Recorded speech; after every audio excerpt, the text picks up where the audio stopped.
Hello friends, नमस्ते प्रणाम। हमारे चैनल में आप सभी फ्रेंड्स का स्वागत है और अभिनंदन है। तो हम लोग बहुत ही प्यारा पारंपरिक विवाह गीत लेकर आए हैं। आप लोगों को अच्छा लगेगा तो लाइक शेयर सब्सक्राइब जरूर कीजिएगा और कमेंट बॉक्स में जरूर बताइएगा कि प्यारा सा विवाह गीत आप लोगों को कैसा लगा। तो चलिए सुनाते हैं।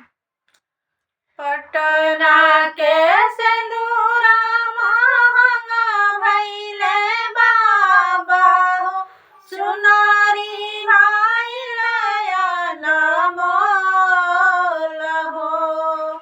पटना के सिंदूरा महंगा भइले बाबा हो, चुनारी भइले अनमोल हो।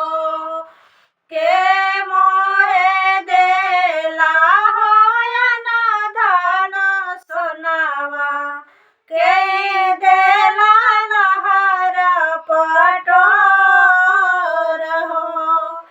के मोरे देला हो ना धन सोनावा, के देला नहर पटोर हो।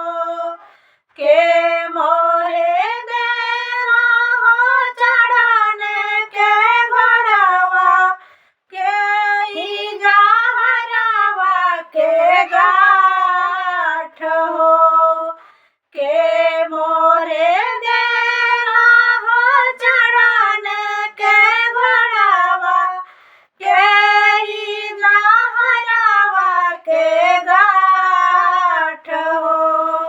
बाबा मोरे देले हो ना धन सोनावा, अम्मा देहली लहर पटोर हो।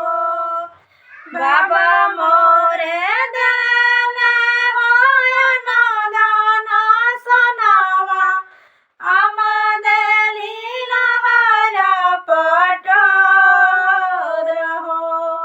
भैया मोरे देले हो चढ़ाने के घोड़वा, भाभी जहरवा के गाठ हो।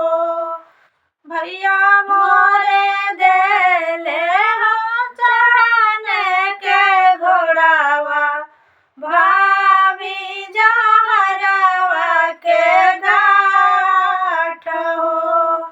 बाबा के सनवा में बेची खोची खइबो, फटी जई है नहर पटोर हो।